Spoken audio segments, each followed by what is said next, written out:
everybody, what's happening? Welcome. Here we are again, episode 119 of GreenBean's Jets Pod. I am in a fantastic mood because I'm here with you. Yet again, 118 weeks led us to this 119th week together. It's amazing. It is the offseason, yet the Jets still have things going on to talk about. It's amazing. And not merely speculation either. Actual stuff. So we're going to get into that. We got some Jordan Whitehead stuff to talk about. We have some Flight 23 stuff to talk about.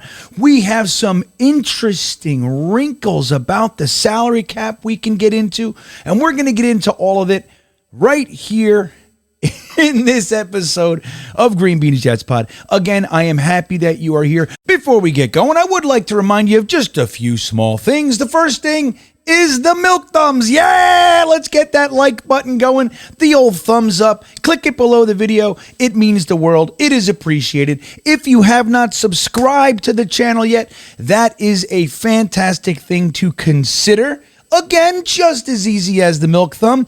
Click that little red button that says subscribe. It's how we grow on YouTube, and it is appreciated. Guys, we're going to get right into this one with it being episode 119. We'll talk about a player that wears the number 19. Now, who's the first person you think of, right? I know for me, it's Keyshawn Johnson. Keyshawn's number 19 happened to be the jersey that I was wearing when we went to Cleveland in 1999 to welcome the Cleveland Browns back to the NFL. We had all sorts of positive vibes we were hoping to bring to the town. And we ended up getting into a huge brawl and arrested and everything else. And I was wearing my Keyshawn number 19. They were yelling, "Get the guy in the Keyshawn jersey!" That's what they're. So that's what I think of when I hear number 19. But he doesn't wear number 19. Do you know who it is? This is an interesting one. This is a deep cut. This is a pretty deep one. Listen to this name. Now, let's see if you guys can remember when this guy joined the team. Do you even know? Do you even know? It's recent, so maybe you don't. But a lot of you guys are like me. We pay attention. So his name is Xavier Gibson. Xavier Gibson, wide receiver, undrafted free agent out of Stephen F. Austin University. What do you think of that? Very interesting guy. He's got that slot receiver, super fast, shifty kind of guy. He's also a punt returner. And while he didn't play in the SEC or the ACC, he played in the FCS, the Western Athletic Conference. He was the two-time most valuable player in said conference. So, yes, a little bit smaller of a division, right? We know the deal. You know, he's not out there with the bright lights quite like some of these other players that we bring on. But in his pond, he was the big fish. Big fish, smaller pond. Moving up to a bigger pond's got to start as a smaller fish, but he has real potential. He had 1,300 yards receiving in 2021, which led the entire league. So, hey, this guy brings in some real talent. Now, what are the issues? Why did he make it to undrafted free agency? Well, he has a couple things. One is he kind of gets lost in the contested catch area. That's what they're talking about with him. He's real shifty. He does a lot of great work with the ball in his hands and all that. But when there's guys around him, he tends to get swallowed up. He doesn't have that ability to fight through it and still make the catch. The good news is he does have a knack for getting open. Sometimes he looks like a man among boys in his college tapes. You can see it. People can't even deal with him. Moving up to this level, a little bit of a different story. Another weakness that he has, which can totally be worked out, he doesn't seem to have that awareness of when the quarterback is in trouble. He doesn't immediately respond and try to get to a place where the quarterback can find him as a relief valve. These are all coachable things, in my opinion. So he's going to start at the bottom. He was a priority undrafted free agent for the New York Jets. They like him. They're bringing him on. They're going to work with him. He's the kind of guy that could probably be stashed on the practice squad. But hey, he's an exciting young player. look, we have a guy that we all love who was just an undrafted free agent, what seems like 5 minutes ago. 5 minutes ago, I was making a video with this list of free agents, and one of the names I said was Bryce Huff. Same year was Javelin Guidry, who I like a little bit less, but he's back. So there's that. But Bryce Huff, we already know is a bona fide threat in this league coming off the edge. We gave him a restricted tender this year. He signed it. He's a Jet. But man, oh man, do we love some Bryce Huff. And again, he was an undrafted free agent just a couple years ago. So who knows? Maybe Xavier Gibson, this week's player profile, is the next guy that we're all cheering for as the secret little deep cut gem that we found in the undrafted free agent heap. Let's all root for the young guy, Xavier Gibson. We got you back. We got you back, buddy. Hopefully he doesn't go the way of Greg Dortch and end up lighting it up for some other team.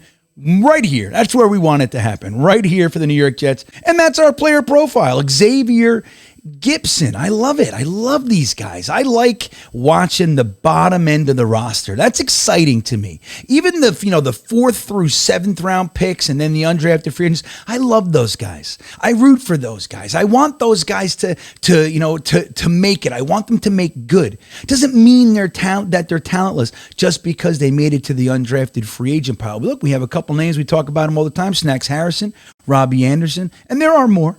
Remember Barry Foster? Was that his name? Arian Foster? Something like that. Foster, down there in Texas. He did good for them. Undrafted free agent, led the league in rushing. So you never know. You just can't tell. So Xavier Gibson's got a good shot to make some noise. Let's all root for that guy. Keep your eye on him, man. He's got a good shot.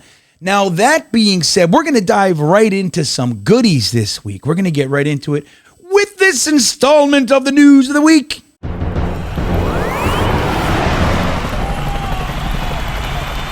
This week's Flight 23, pretty good one, I have to say. I really do love that series that the Jets put out. I like One Jets Drive just as well. I like it, but I don't know. This one seems a little bit, it seems like it gives you a little bit more access, doesn't it? But particularly with the draft stuff, that's where it's really exciting. This week wasn't so much about the draft, but we did get to see our defensive staff a little bit deeper. And that's where it's kind of interesting. We root for these guys, but at front, we kind of throw the defensive coordinator, the offensive coordinator, then the head coach. We throw them under the bus. Those are the guys we look at. But there's a lot of other things going on, a lot of other coaches that are more hands-on with their positional group. The one guy that I like that they gave a little bit of extra airtime to is Tony Oden. We've been talking about Tony Oden since he came here. I was very happy that he came with Robert Saleh. Tony Oden's a stud. He's the real deal. Truth is, I'm surprised he's not a defensive coordinator yet. Maybe he will be. Maybe he doesn't want to be. He's been coaching defensive backs, cornerbacks, or safeties since 2004 in the NFL. He's been coaching since 1996. So the guy has been kind of focused. He was an assistant linebackers coach at one point. He's done quality control. He's been a defensive coach for college teams. He was with Boston College for a minute there. But he's essentially been working with the defensive backs his entire career. Now, he crossed paths with Saleh down there when they were with the Texans together, and then they worked together for the Niners, and Saleh brought him over with him when he came to be the Jets head coach. Very, very exciting guy. And you look at our defensive backs, right? When they came here, we used a bunch of late-round picks on cornerbacks, whether it be 2020's Bryce Hall or 2021's Michael Carter II, Brandon Eccles, and then we took the two safeties that we were converting to linebacker. Those guys are we give them to Tony Oden. We give these guys to Tony Oden and we say, hey, make players out of these guys. Develop them. Get them straight. This year, we give them DJ Reed. We give him Sauce Gardner. Michael Carter II has developed into a starting caliber slot, nickel cornerback. I mean, this is good stuff. It's a lot of we forget. It's not just Robert Saleh. It's not just Jeff Ulbrich. It's Tony Oden. So listening to him talk was really cool. It's kind of introducing him to some of the maybe a little bit more casual fans, guys that aren't looking through detailed scouting reports and all that kind of stuff like some nerds like I hang out with and stuff. Not everybody's doing that. So it's really nice to see such a well-produced show like Flight 23 putting these guys out front. We also got to see Ruttenberg and White Cotton, who was made famous, the defensive line coach, by the Quinnen Williams outburst in the middle of the Bengals game last year. Ruttenberg, I don't say made famous, but he got a little put out front a little bit when he was allowed to be the defensive coordinator when the Jets coached the Senior Bowl. That was really neat. Did a great job. So these guys, the Jets are giving these guys their opportunities to be out front, which is really interesting to see. Tony Oden said a few cool things. Now, the first thing they asked him about Aaron Rodgers, and he said something really cool. He said, when you have a high caliber player like that who touches the ball every snap, it gives everyone a sense of security. We always have a chance. Now, everybody say, well, we always have a chance. So what's the big... How many times have you been at a Jets game where you can really feel it, or you're watching it on the TV and we could be down by a score and we're done. Our goose is cooked. How many times? You know that feeling just as well as I do. As Jets fans, we know it. It's very real. It's palpable. You can grab it out of the air and mold it into a sound. You can do. It's tangible. Just last year, opening day against the Ravens, we had a decent first half, right? We were all there with the Jet Lounge, and I'm with Matt and Ryan and Richie and Jack and all the guys, Jets Chaos and Gunny and Jeff Buffalo. We're all there together, and we're hanging out with the Jet Lounge. We had a decent first half. It starts pouring on us and everything, and we're about to start the second half. We were all talking positive. We contained Lamar Jackson. We did a good thing. The touchdown on Bryce Hall was just a crazy catch. Bryce Hall was blanketed in coverage. We're playing well. We come out in the second half. It wasn't 5 minutes into the second half, and Jack, Richie's buddy over there at Jets Media, he's sitting next to me, and he says, "Hey, Bean." I said, "Yeah." And he goes, "Can you feel it, man?" I said, "Yeah, I feel it." And we knew. We knew then. Nothing even happened yet. They didn't start scoring. They didn't start killing us. The second half is where we lost the game, and we looked dead in the water for the most part, other than the exciting DJ Reed interception, the one-handed pick. That was gorgeous. We had an almost drive. Garrett Wilson had an exciting... But overall, it just felt dead in this. The whole... It happens with Aaron Rodgers, Tony Oden is talking about. That we always have a chance. And just that presence is going to change. Like, we had a good team. We had a very, very strong defense. We have talented skill guys. We have high character. Everybody's working their ass off. But the air can still get sucked out. It's predominantly a young team. Aaron Rodgers walking in the room takes all of those positives and reminds them we always have a chance to win at any given moment. Now, when they showed Nathaniel Hackett a little bit, he was talking about Aaron Rodgers, and they asked him, what's the deal with him? What's he like? He said, the guy's an absolute killer. He's a killer. He wants to score as much as he possibly can. And he even goes on to say, well, of course, we're in this league. Of course, everybody wants to do that. But it's different with him. Something else he said that was really cool was that Aaron Rodgers, it's not just the physical attributes that he possesses.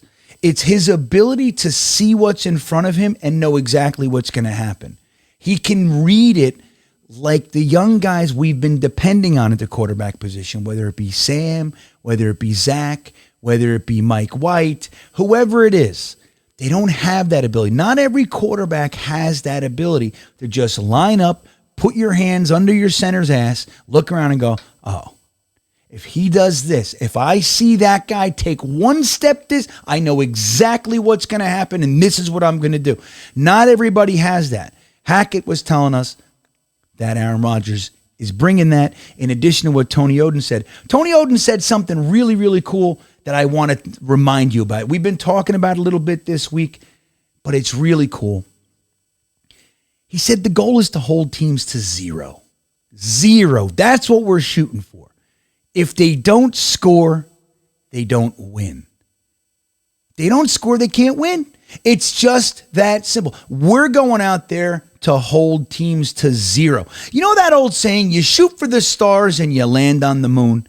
That's the stuff. Not just shooting for the tops of the trees. We make it for the top of the tree. That'd be pretty good, right? Yeah, 7 wins, all right? No. They're shooting for the stars. We're holding teams to zero. If they score a touchdown, if they score 10 points, so be it. But you don't shoot to compete with them. You shoot to dominate them. Like Aaron Rodgers said, you be the dragon. We don't want to tame the dragon or whatever. We want to be the dragon. It's a totally different mindset. It seems so little. It's a word. Tame, be, just one word. What's the big deal? It's a completely different thing. Completely different. Be the dragon. I don't tame nothing. We're being a dragon. You try to tame us, baby. And that's the whole difference. That's what's so cool about this influx of really like of pros, whether it be Hackett, whether it be Rodgers, whether it be Clark, these guys that we're bringing in, or Carter, bringing in guys that have been there and done this before. First timers, look, they can have success too, right? It's nothing wrong with it per se. But watching Saleh and Ulbrich and LaFleur all first time in it with a first time quarterback, it was a little bit of a circus. We saw it, and we're going about it a different way. We have talent. This is a nice thing to see, this influx of professionalism, of been there, done that, this dominance, this idea. We're here to kick the living hell out of you. We're not here to just compete with you. We're here to dominate you, score every time we have the ball, while the defense over here at the same time is thinking, we're holding you to zero today. That's the kind of stuff that we've been missing. It's really nice to see, and it came through in Flight 23 this week. So, look, the Jets are still out here working, man. The Jets are still out here working. Yeah, sure, we're making videos, and that's great, but there's still work going on. The Jets just restructured their 11th player, I think it is. I think it's 11 players this offseason were restructured. Jordan Whitehead is the most recent. The Jets took, $4.3 million of his salary, made it into a bonus, a little conversion action going on there, made it into a bonus, added 4 Boyd years, and we saved $5.3 million on the cap this year. Now, it's really, really cool to see that they're working through what are largely considered the off time, right? There's really nothing to do. There's nothing going on. The Jets have been working since look, we traded for Frank Clark before anything was even, oh my God, the free agency's about to start. Yeah, Joe Douglas is making trades before it even starts. This is the kind of organization that we're seeing. It's very, very different than what we're used to around here. And it's refreshing, quite frankly. You like to think that they work all year. Like, it's time to start the season. Like, you know what I mean? Like, that's not what it's about. Robert Saleh says it all the time. And he said it in Flight 23 in some fashion. Game day, it's not where you succeed. That's just game day. It's everything else leading up to it. That's what gets you to game day, to where you're ready to succeed. Not just being talented and playing hard on game day. It's about everything else. Well, the organization has to do that as well. It's not like, hey, let's take 6 months off and then come in and try to compete with the teams that have been working all year. It's just not real. And that's kind of what we've been seeing. This lackadaisical approach all off season. Then the draft comes, we do that, and then we do the other thing, and then we're barely compete with anybody. We don't have any players. Everybody's gone. Everybody's this. Nobody cares. That's what we had to do. We had to overpay to bring players in here. That's not the case so much anymore. And it's good to see. That's what's going on. And that's the news of the week.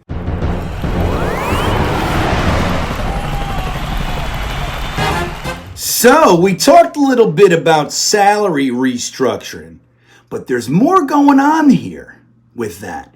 Did you know that the Jets are actually among the leaders in salary cap space remaining? What the hell is going on? Let's dive into this in this week's Intelligent Gripe. Yep, the Jets started the season among the bottom of available salary cap in the NFL. We were not used to this, quite frankly. Remember what we were talking about. This was a big year for Joe Douglas because he's never faced this before. He's used to having 2 firsts, 2 seconds, $75 million in salary cap space before cuts.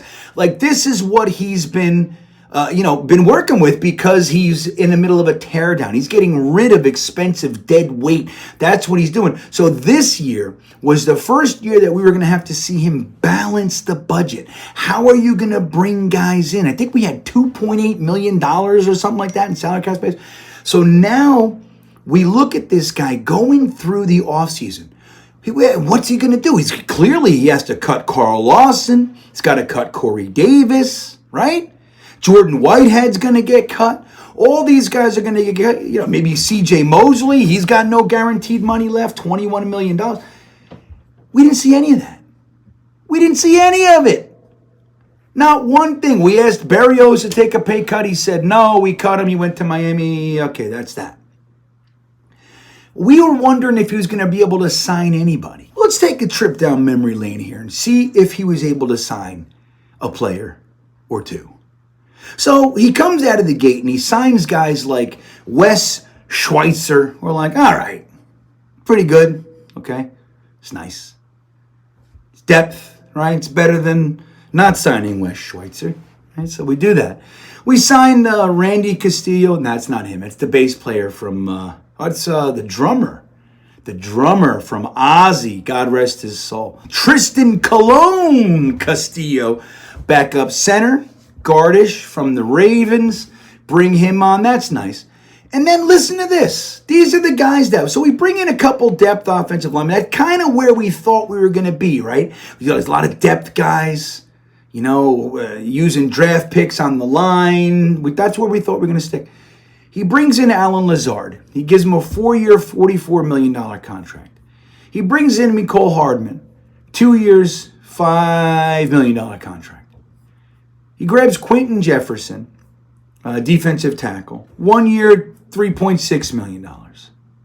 He goes and now I'm not doing this in chronological order, obviously. Randall Cobb, 1 year, $3 million. He re-signs Greg Zuerlein, gives him a $2.6 million contract for 1 year. 1 year, $2.6 million. Field goal kicker. Holy shit, we're going to have a guy for 2 years. It's amazing. It's amazing. It's exciting. Re-signs Solomon Thomas, gives him $2.3 million. Goes out and gets big old Al Woods, $2.25 million. Re-signs center Connor McGovern for a song of $1.9 million. Grabs offensive lineman to tackle history with Aaron Rodgers, Nathaniel Hackett. Billy Turner gives him a 1 year, $1.65 million. Signs punter Thomas Morstead, gets rid of Braden Mann, gives him a guaranteed $1.12 million or $1.3 million contract. Re-signed Ty Johnson, got rid of Ty Johnson because of the pectoral tail.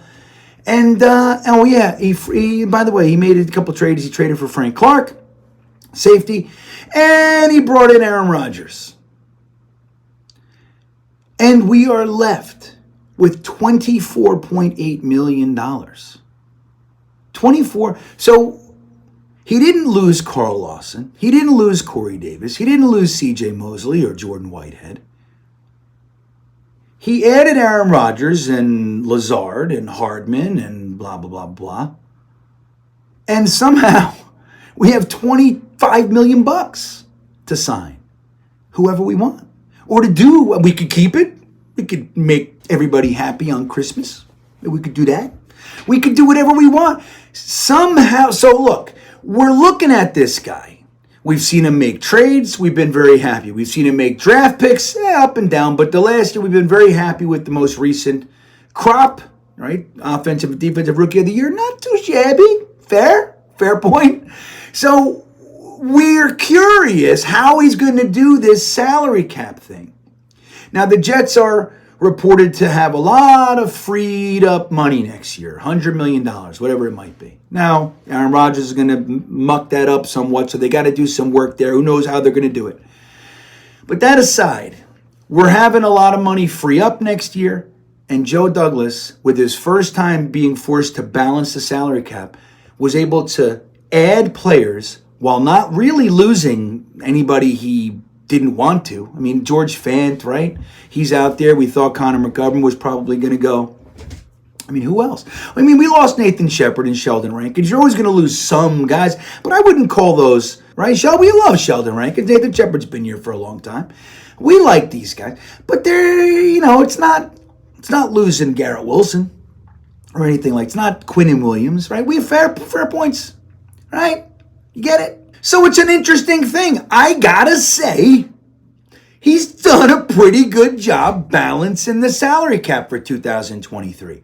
We now have more money, tenfold money, than we did at the start of free agency. Didn't lose anyone. We're able to make everybody happy. Restructured Conklin and Uzoma and Carl Lawson, everybody. Added Aaron Rodgers. Added all these guys. And we have, it's the craziest thing, more money than we started. It's really a good indicator that not only is he strong in trade, not only is he a good talent evaluator, but he's able to do this side too. It's the first time we had to see it. I gotta say, he's killing it. He's killing it.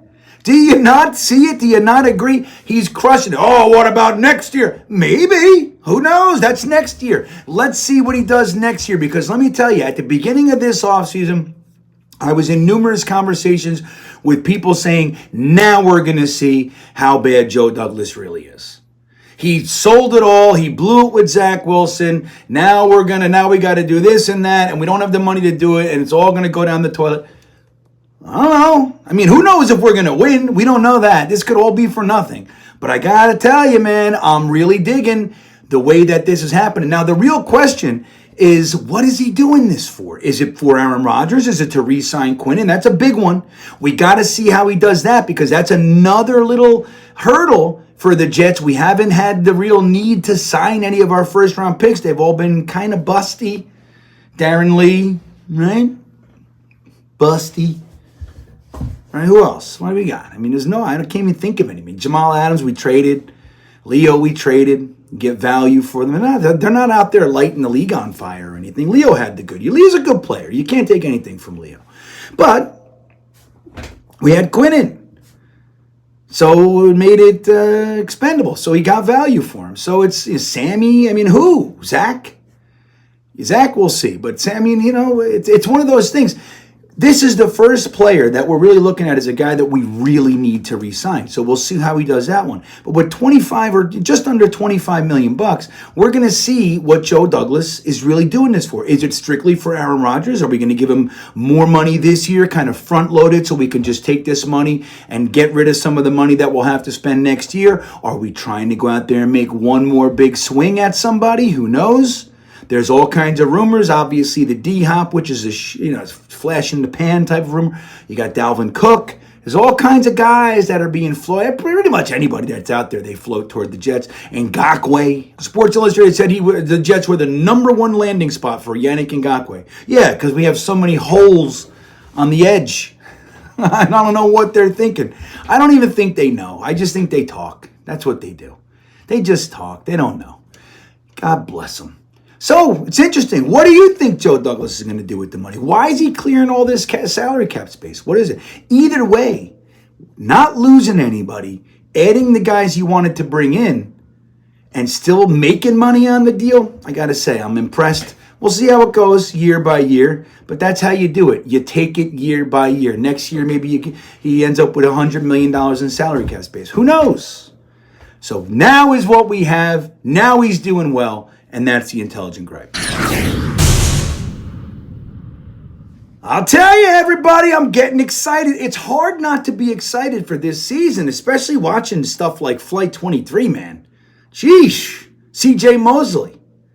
A little expose on our boy CJ Mosley. It's exciting, and I'm telling you, I'm really working on it, guys. I'm working on not listening to the voice that goes, don't get excited. How dare you get so excited, man? Don't do it to yourself again. Are you really falling for it? That's the guy. He's like, don't do it. I'm doing it.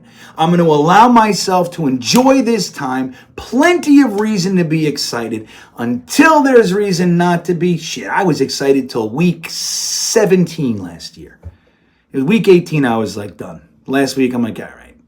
But up until week 17, I was in. That's good. That's pretty good for us, man. That's rare.